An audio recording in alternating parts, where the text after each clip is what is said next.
ஸ்ரீ சாய்பாபாவின் வாழ்க்கை சுருக்கம். பாபா ஷிரடியில் வசித்த ஆரம்ப நாட்களில் தமது தலைமுடியை நீளமாக வளர்த்தார். அவர் ஒருபோதும் முடியை களைந்ததே இல்லை. ஒரு விளையாட்டு வீரனைப் போல் உடையணிவார். அவர் ஒரு வெள்ளை தலைப்பாகையையும் இடுப்பில் வேஷ்டியையும் மேல் சட்டையும் அணிவது வழக்கம்.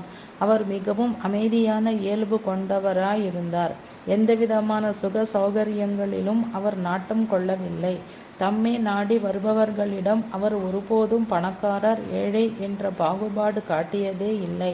தம்மால் மக்கள் காட்டும் மரியாதை அவமரியாதை இரண்டையுமே அவர் பொருட்படுத்தவே இல்லை. எப்போதும் அவர் அல்லாவின் பெயரை ஓதிக்கொண்டே இருப்பார். அவர் மசூதியிலேயே தனியாக இருந்து பொழுதை கழிப்பார் அல்லது கிராமத்திலோ அருகிலுள்ள காடுகளிலோ சுற்றி கொண்டிருப்பார். பாயாஜாபாயின் பிரதிஜ்ஞை. தத்தியாகோடே மஹல்சாபதி ஆகியோரும் மற்றும் சிலரும் பாபாவை ஒரு மகானாக கருதினர் என்று ஏற்கனவே அறிந்தோம். சத்யாகோடேயின் தாயான பாயாஜாபாயும் அவரிடம் மிகவும் பக்தி கொண்டிருந்தாள். பாபா காடுகளில் சுற்றி கொண்டிருக்கும் போதெல்லாம் பாயாஜாபாய் தலையில் உணவு கூடையுடன் காட்டுக்கு செல்வாள். அவரை தேடி புதர்களிடையேயும் செடிகளுக்கிடையேயும் மைல்கணக்காக நடந்து கொள்வாள். அவரை கண்டுபிடிக்கும் வரை தேடுவதை நிறுத்த மாட்டாள். பெரும்பாலான சமயங்களில் சாயிபாபா தனியாக ஏதேனும் மரத்தடியில் அசைவற்று அமைதியாக ஆழ்ந்த தியானத்தில் அமர்ந்திருப்பதை பார்ப்பாள். அவரை தைரியமாக அணுகி அவருக்கு முன்பு ஒரு இலையை பரப்பி அதில் உணவை பரிமாறுவாள். சில சமயங்களில் இதையொன்றும் உணராமல் பாபா ஆழ்ந்த சமாதியில் மூழ்கி இருப்பார். அம்மாதிரியான சந்தர்ப்பங்களில் அவளே உணவை கலந்து குழந்தைக்கு ஊட்டுவது போல பாபாவுக்கு ஊட்டுவாள். சிறிது காலத்துக்கு இந்நிகழ்ச்சி முறையாக தொடர்ந்து நிகழ்ந்து வந்தது. பாயாஜாபாய் தான் உணவு கொள்வதற்கு முன் பாபாவை தேடி கண்டுபிடித்து அவருக்கு உணவளிப்பதை ஒரு பிரதிஜ்ஞை போலவே கருதி நடத்தி வந்தாள்.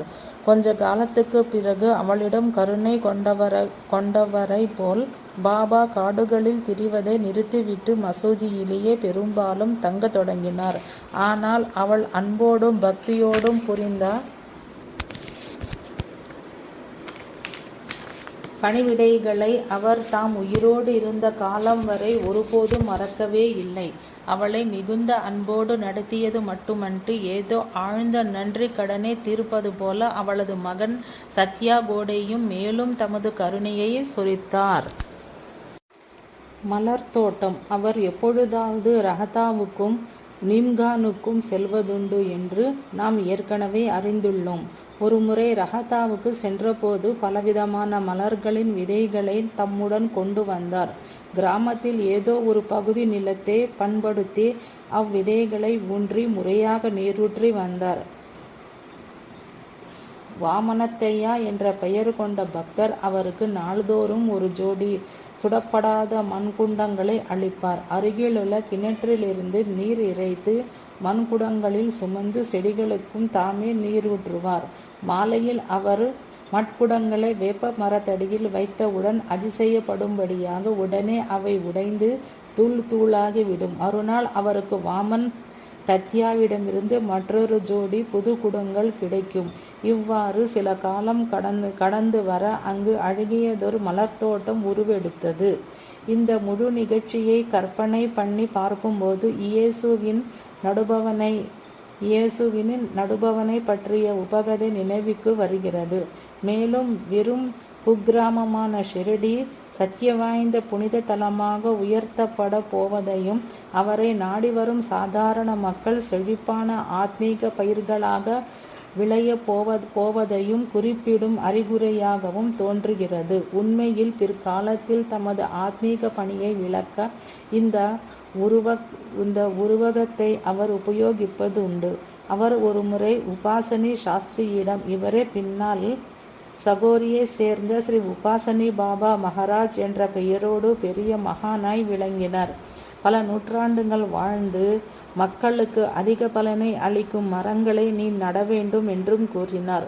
பூங்காவை உருவாக்கிய செயலும் இறுதியில் வரப்போவதை குறிப்பிடுவதாகவே தோன்றுகிறது. ஏனெனில் அதே இடத்தில்தான் பிற்காலத்தில் அவரது சமாதி மந்திர் ஏற்பட்டது. அது ஒரு நிரந்தரமான ஆத்மீக பூங்கா அன்றோ? பித்தர் என்றனர். 2ஆம் முறை பாபா ஷிரடிக்கு வந்த ஆரம்ப நாட்களில் மிகவும் பக்தி வாய்ந்த ஒரு சில மக்களை தவிர பெரும்பான்மையான கிராம மக்கள் அவரை பித்தர் என்று கருதினர். ஏனெனில் அவர் எவரிடமும் பேசவோ கலந்து பழகவோ இல்லை. எப்போதும் தமக்கு தாமே எதையோ முணுமுணுத்து கொண்டிருப்பார். சில சமயங்களில் அவருக்கு கோபம் ஏற்படும். அப்போது ஏதோ மனமாறாட்டம் ஏற்பட்டு விட்டதை போல வசவுகளை சொரிந்து கொண்டே இருப்பார்.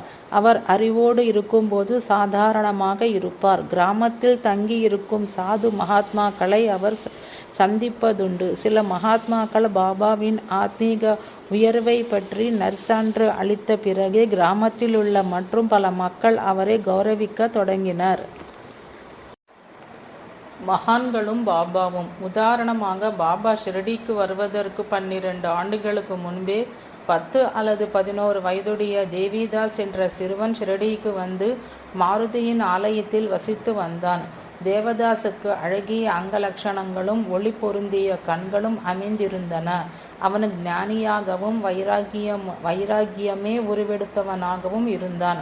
தத்யா, கோடே, காசிநாத் போன்ற அநேக ஜனங்கள் தேவிதாஸை தமது குருவாக பாவித்தனர். பாபா ஷிரடிக்கு வந்து மசூதியில் வசிக்க ஆரம்பித்த பிறகு அவர் அடிக்கடி தேவிதாசுடன் சேர்ந்து மாருதியின் ஆலயத்திலோ அல்லது கிராமத்து சாவடியிலேயோ வசிப்பதுண்டு.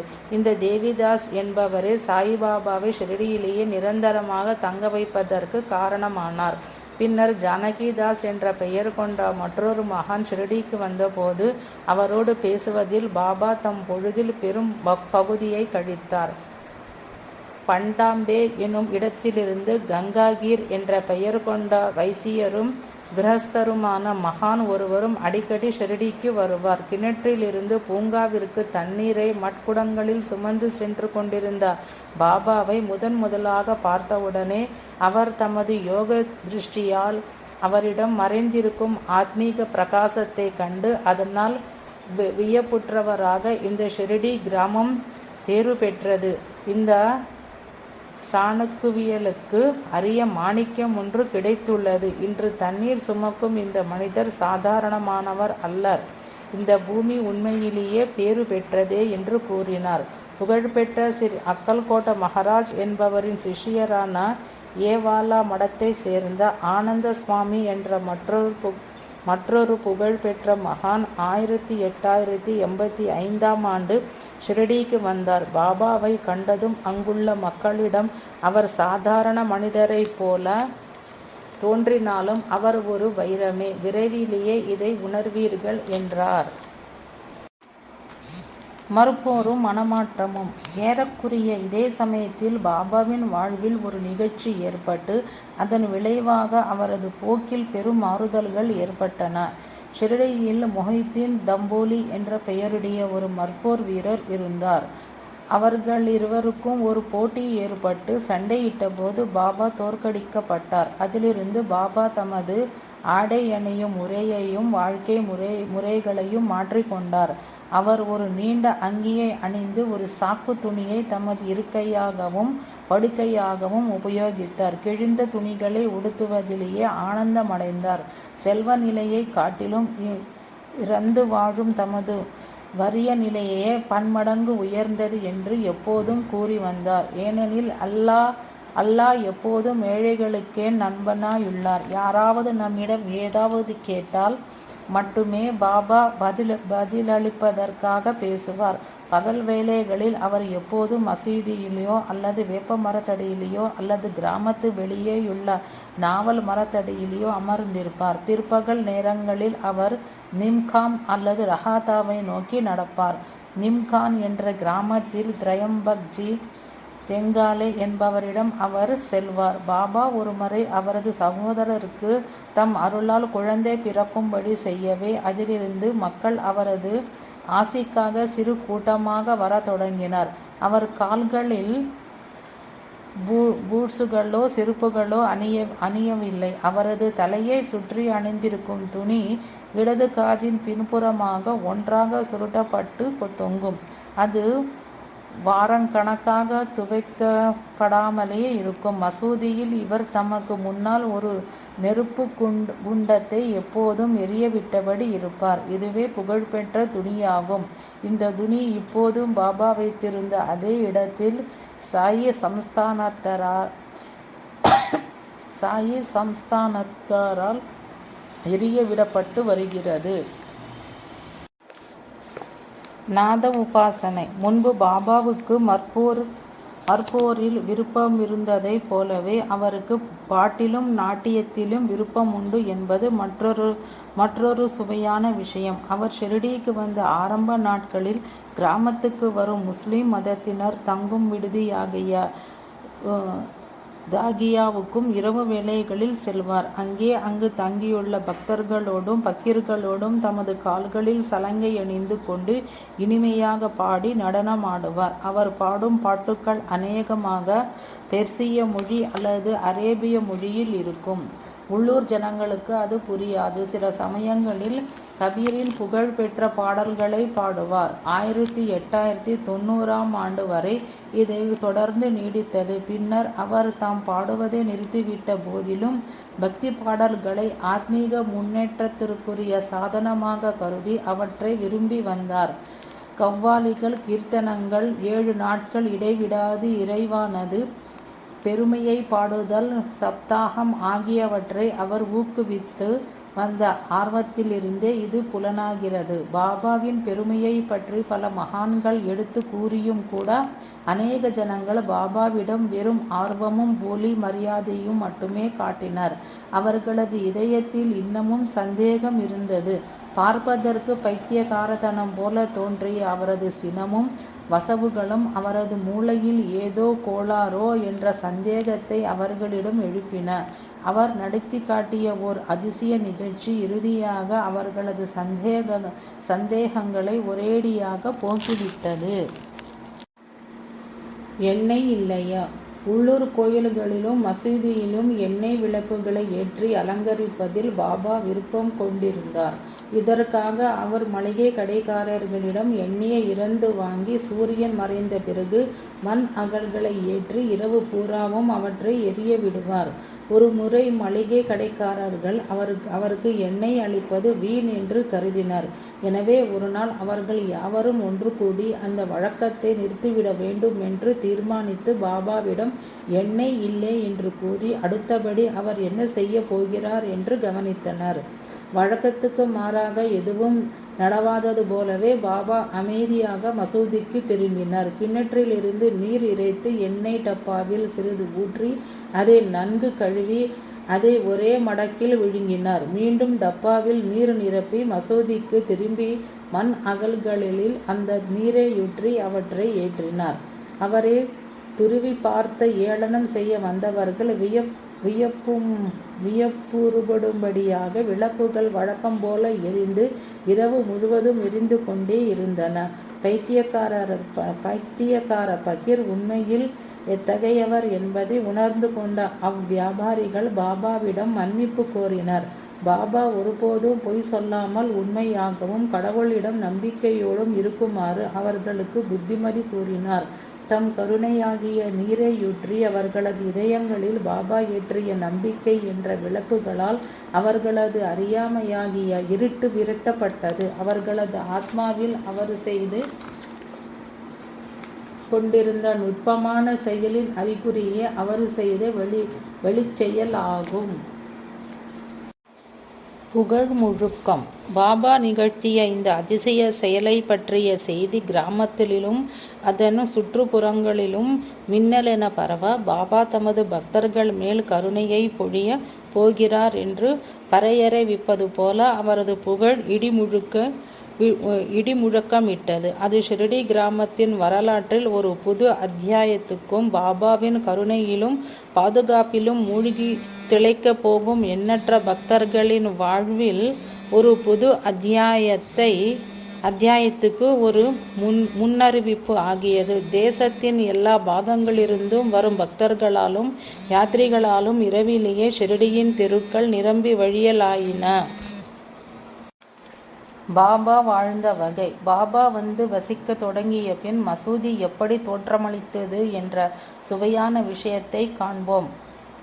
பாந்த்ராவை சேர்ந்த பாபாவின் பக்தரும் பாபா மசூதியில் வசிப்பதை நேரிலேயே பார்த்தவருமான ஆரிய தார்காடு என்பவர் அதை பற்றி விளக்கமாக கூறுகிறார். பாபா வழக்கமாக உட்காரும் இடம் வெளித்தோற்றத்துக்கும் இடிந்து விழுந்து போன கட்டிடமாகவே தோன்றும். அந்த நீண்ட செவ்வக வடிவமான அறையில் சாயிபாபா வடகிழக்கு மூலையில் அமர்வார். அவருக்கு எதிர் மூலையில் புனித நெருப்பு குண்டம் இரவும் பகலுமாக எரிந்தவாறு இருக்கும்.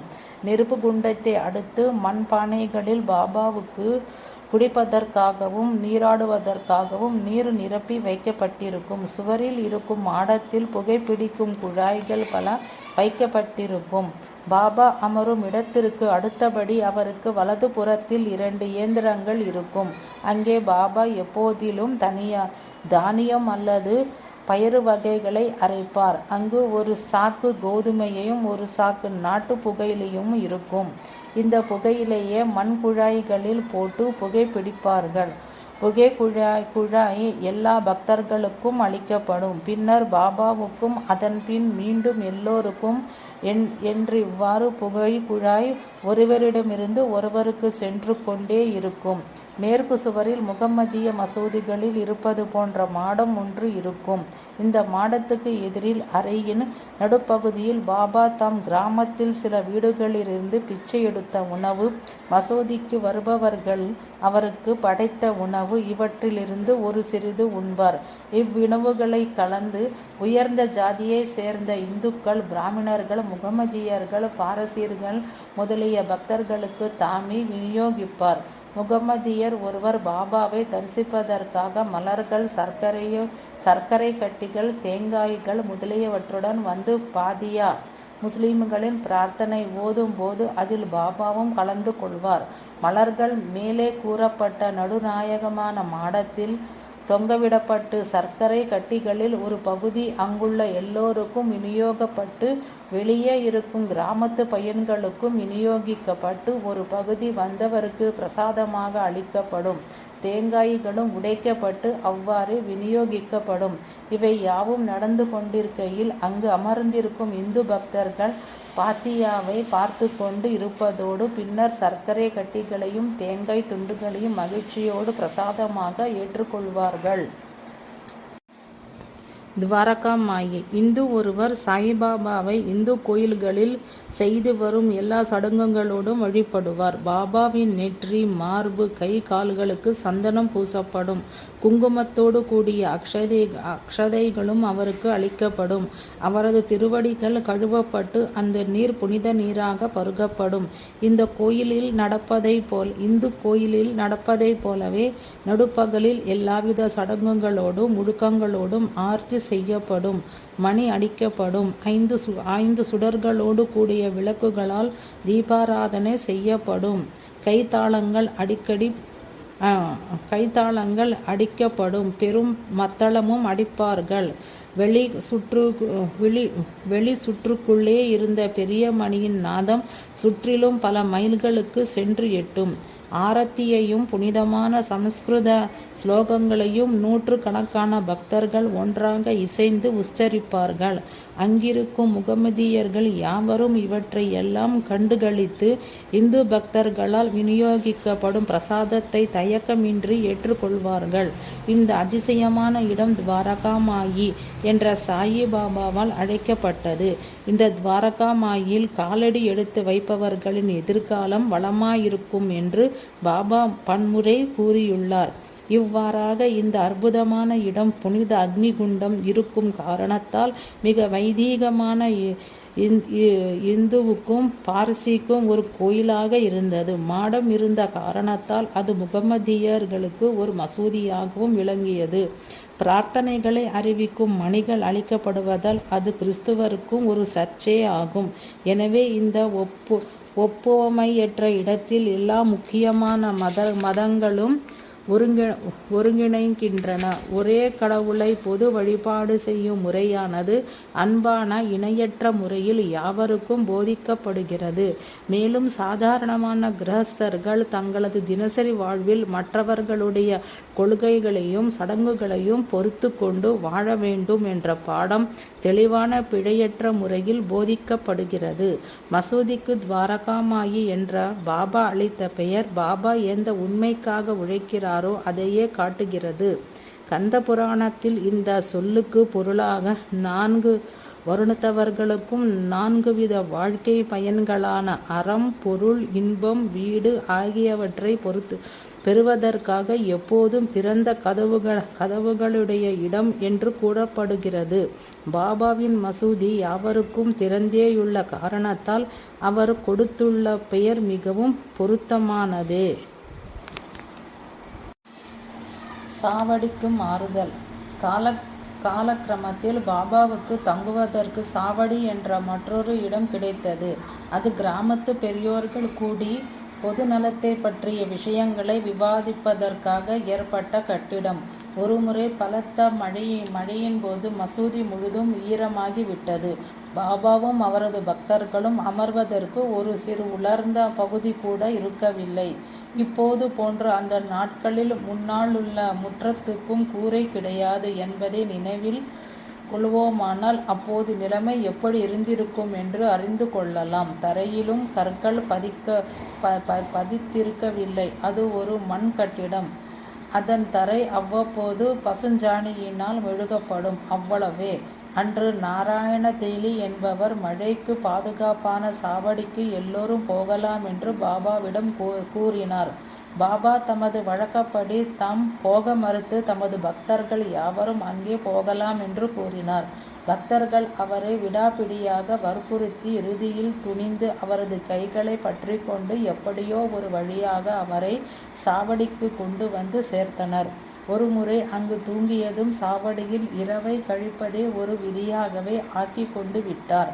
அவர் சாவடிக்கு போகும்போது சாவடியிலிருந்து வரும்போதும் அவரை தொடர்ந்து பக்தர்களின் ஊர்வலம் எல்லாவிதமான கேளிக்கைகளோடும் இசையோடும் செல்லும். ஷாமாவின் அனுபவம். பிற்காலத்தில் பாபாவால் மிகவும் நேசிக்கப்பட்டு ஷாமா என்று அழைக்கப்பட்ட மாதவராவ் தேஷ்பாண்டே என்ற பக்தர் ஆரம்ப நாட்களில் சாயிபாபா மசூதியில் தங்கி இருப்பதை பற்றிய தமது குறிப்புகளை கூறுகிறார். நான் ஒரு பள்ளியில் துணை ஆசிரியனாக இருந்தேன். பள்ளி கட்டிடத்தின் ஒரு ஜன்னல் அருகிலுள்ள மசூதியை நோக்கியவாறு இருந்தது. மக்களால் பைத்தியக்கார பக்கீராக கருதப்பட்ட சாயிபாபாவை அப்போதைக்கும்போது அதன் வழியாக நோக்குவேன். அப்போது அவர் மேல் எனக்கு எவ்வித மரியாதையும் கிடையாது. நான் பள்ளியிலேயே உறங்குவதும் உண்டு. மசூதியில் சாயிபாபா மட்டுமே தங்கி வந்தார். இருந்தும் இரவு நேரங்களில் மசூதியில் ஆங்கிலம், ஹிந்தி மேலும் அநேக மொழிகளில் பாபா பேசுவதை கேட்டேன். அவருக்கு குறிப்பிடத்தக்க சக்திகள் உண்டென அறிந்து அவர் மேல் நம்பிக்கை கொள்ள தொடங்கினேன்.